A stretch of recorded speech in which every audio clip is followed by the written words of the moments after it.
For today's video, ipapakita ko sa inyo ang aming Harangan River. Ganito ang itsura ng ilog dito sa Harangan. Bumabaw na nga dahil nga yung mga natangay na buhangin at bato galing sa kabundukan ay nandito na lahat. Kaya nga maraming salamat sa nagpadala ng bakho para hukayin ang ilog namin dito.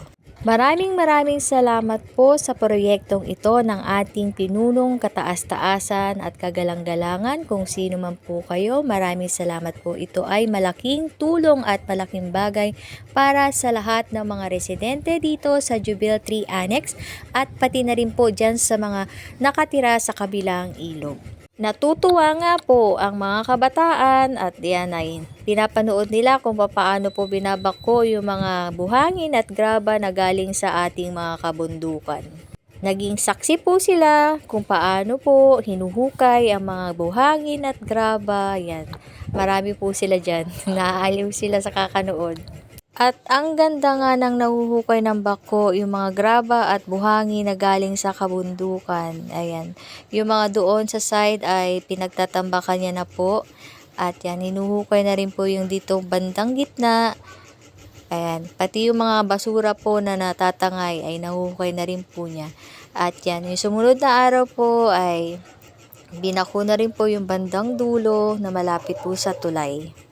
At medyo malalim na nga po ang ilog para po sa darating na tag-ulan ay hindi po agad-agad na umapaw itong aming creek. At pagkatapos nga pong mahukayan, meron pong malalaking truck na kumuha ng mga nahukay ng bakho. At sa darating nga po na tag-ulan, sana nga po ay maging maayos po ang daloy ng aming ilog dito at hindi po mabarahan at hindi po agad bumabaw na kagaya po nito. Kapag po kasi malakas ang ulan, talaga pong umaapaw yung tubig dito sa creek at umaabot po dito sa bandang harapan ng aming bahay. At yan nga po, naglalaro yung mga bata at natutuwa nga sila dahil medyo malalim-lalim na.